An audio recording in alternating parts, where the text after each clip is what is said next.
Hola, ¿cómo están? Espero que la hayan pasado muy bien.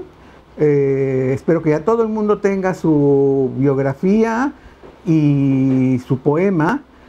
Recuerden que esto que estamos haciendo ahorita es un pequeño apartado de lo que nos quedó pendiente del curso de literatura que yo no he querido dejarlo atrás porque considero que es muy importante. Bien, esto es lo que vamos a hacer.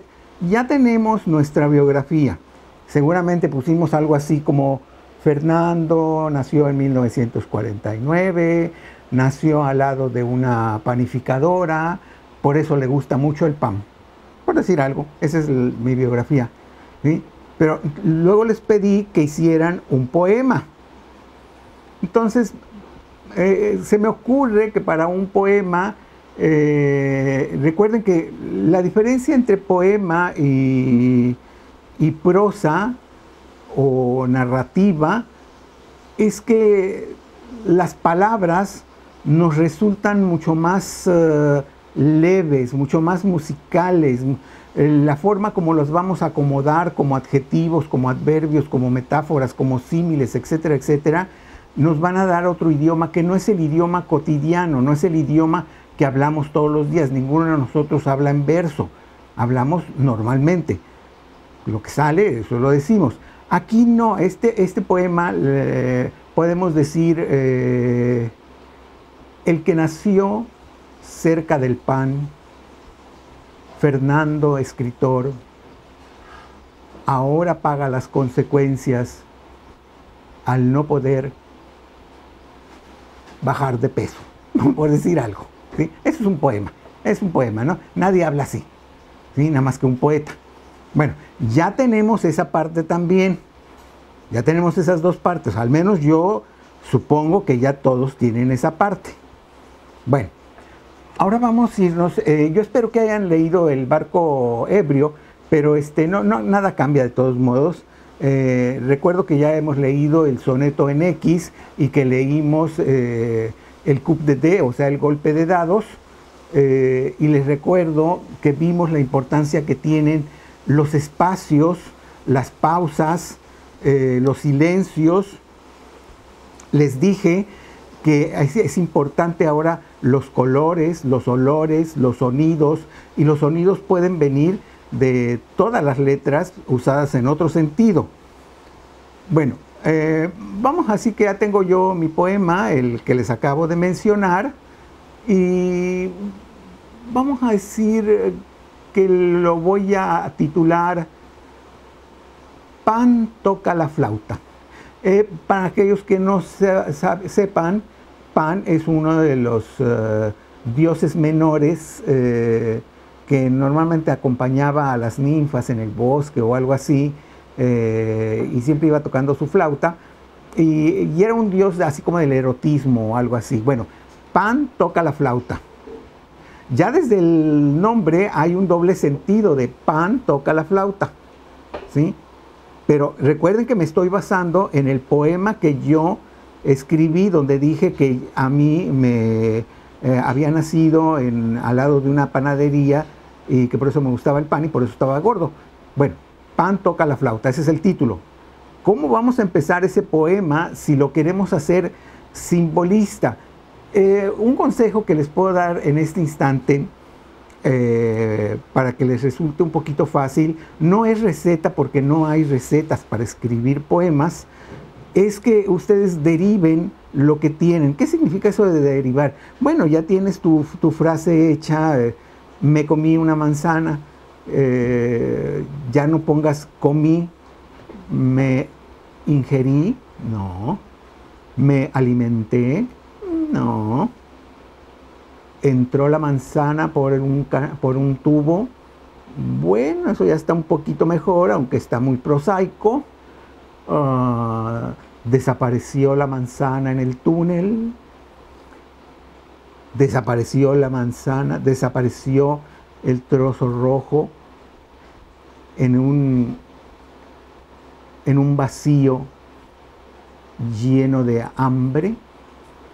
Es decir, Estoy diciendo lo mismo, me comí una manzana, pero lo estoy ocultando. Recuerden que el simbolismo no dice nada, sugiere, todo lo sugiere. Cuando tú dices, me caí de la silla, eso ya no es poesía, ¿sí? En cambio, si tú dices desde un punto de vista simbolista,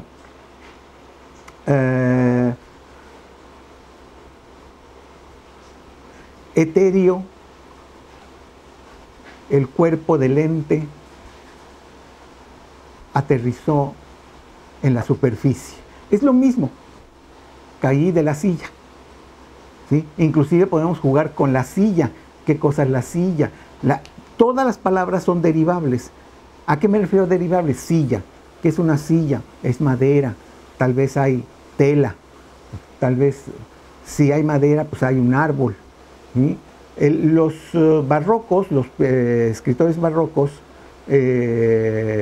eran particularmente particulares. Por ejemplo, decían que a una mesa le decían el árbol cuadrado, porque bueno, pues venía la madera del árbol y decía el árbol cuadrado. ¿Cuál es el árbol cuadrado? Pues es una mesa. Bueno, así de complicado, y entre más se pueda ocultar lo que quieres decir, así es el simbolismo. Ahora, sí, hasta aquí vamos bien. Ya estamos ocultando lo que queremos decir, pero no, eso no es todo. Esto que vamos a ocultar, vamos a usar otros recursos, como son el recurso del surrealismo y del dada, o en su defecto también vamos a usar una manera de derivarlo a través de colores, a través de olores, a través de sensaciones. Por ejemplo, en mi caso, el olor de una rosquilla, por ejemplo, el olor de una rosquilla en una tarde de verano, en el caluroso trópico tamaulipeco, no, ya cuando pones cosas muy identificables ya no es bueno. En el caluroso verano del trópico fue mi cuna. Es decir, mi cuna fue Tampico, pero todo lo demás lo puse de esa manera para ocultarlo. Y si ya teniendo esto, tú puedes seguir ocultando todo esto hasta lograr metáforas, símiles, metonimias, lo que tú quieras, entonces eso es ideal. Por eso muchos de ustedes no entendieron el poema de Ankup, el golpe de dado. ¿Qué es lo que dice el golpe de dado? Desde un principio ven un espacio en blanco, es decir, hay un silencio, y después de ese silencio nos dice unos dados arrojados jamás van a ignorar o jamás van a terminar con el azar como suerte, ¿sí? O sea, fue de casualidad, nunca van a terminar con la casualidad. Ahora, tomen en cuenta que esta tirada de dados la están tirando y mientras lo están tirando en un barco que está naufragando. Ese barco va de pique hacia el fondo del mar. En el poema no sabemos si llegó hasta el fondo o qué pasó, simplemente sabemos que es ese instante, y lo que nos dice el poeta, que los dados están cayendo, están aquí, en este espacio, no están aquí, no están en la mesa o lo que sea, están en el aire. Entonces dice, eso no va a eliminar de todos modos la casualidad. Van a caer, sí, pero ese instante es el que quiere captar el poeta, en este caso Mallarmé. Él estaba muy interesado en describir la nada, pero no entiendan la nada como la no existencia de objetos o demás. No, al contrario, la nada muchas veces está llena de muchas cosas. Parece una paradoja, pero es cierto. El silencio de, por ejemplo, yo entro en una sala y ahí está de aquel lado Ramón, por decir alguien, y como Ramón me cae mal, entro y saludo a todos y hay un silencio cuando veo a Ramón. Ese silencio, que aparentemente es nada, está cargado de muchas cosas. Entonces, esos silencios, esa nada, eso, lo que no existe, eso es lo que les gustaba mucho a los simbolistas. Por eso, si recuerdan el poema en X no era otra cosa más que la descripción de un ambiente, de una sala donde había estado alguien muy angustiado y además, de alguna manera, describían todo lo que estaba ahí. Había un espejo que tenía en el marco unas esculturas de una ninfa que estaba siendo atacada por, no recuerdo si eran, bueno, pero figuras mitológicas, ¿no? Estaba siendo atacada y en ese espejo se estaba reflejando el exterior de esa casa y en el espejo se reflejaban las 7 estrellas o el septiminio, que así se llama, son unas estrellas que aparecen en París nada más. Entonces, esta es la forma de escribir del simbolista, pero hay otra forma de escribir y me voy a remitir a su línea del tiempo, y si ustedes recuerdan, en su línea del tiempo tienen un vasito, bueno, eso lo vamos a ver en la siguiente plática. Por lo pronto déjenme terminar con esta para que no nos compliquemos, porque esta es uno de los recursos que utilizan los poetas hoy en día para escribir. Escriben lo que quieren, pero de alguna manera no dicen todo. Es decir, hay un disfraz de lo que se quiere decir. Para decirlo en palabras poéticas sería: evocan nada más lo que está sucediendo, no dices lo que pasa, ¿no? Si vas a describir, pues para eso tienes la narrativa. La narrativa es la novela y el cuento. Ahí tú puedes describir todo lo que tú quieras. Pero ojo con que ya metí aquí la palabra describir. Es algo que vamos a empezar con redacción un poquito más adelante. Entonces, el poema que tenemos aquí, que es el poema simbolista, tenemos la biografía tal como es, la biografía como nosotros la escribimos en verso, y ahora ya ensayen en su casa, traten de hacer un poema partiendo de lo que ya tienen del poema en verso, que sea simbolista. Me lo van a enviar para que yo lo califique. No voy a calificar genialidad ni cosas así, que no estén ahí preocupándose por eso. Lo que yo voy a calificar es ver si entendieron cuál es el método del simbolismo para llegar hacia donde llegan, a estos poemas que parecen incomprensibles. Dicen uno: ay, pero si no está diciendo nada, esto es una tontería. No, hay poemas en los que no se utiliza nada, que ya lo vimos también, que es el Dada. Esa es otra cosa, y el surrealismo es otra cosa. También ya lo vimos, que son los sueños. Eso lo vamos a ver en otra parte, la segunda, la que sigue, la siguiente conversación, para que vean cómo se va formando la poesía de hoy en día. Desde luego, esta forma tan compleja, tan complicada de escribir, no funcionó muy bien. Es decir, mucha gente decía: es que no lo entendemos, así como ustedes, ¿no? Que, ay, es que no lo entiendo, ¿no?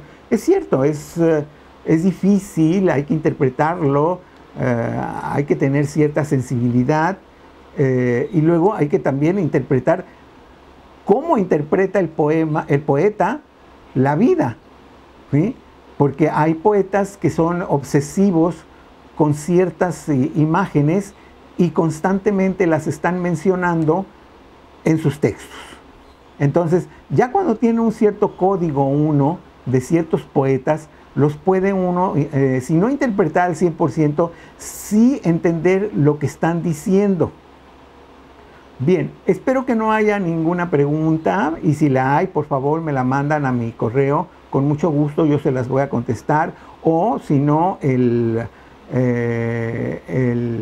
viernes que los veo, háganme esa preguntita y yo se las puedo contestar y a lo mejor les sirve a otros para ver esta cuestión del poema simbolista. Espero que hayan leído también El barco ebrio.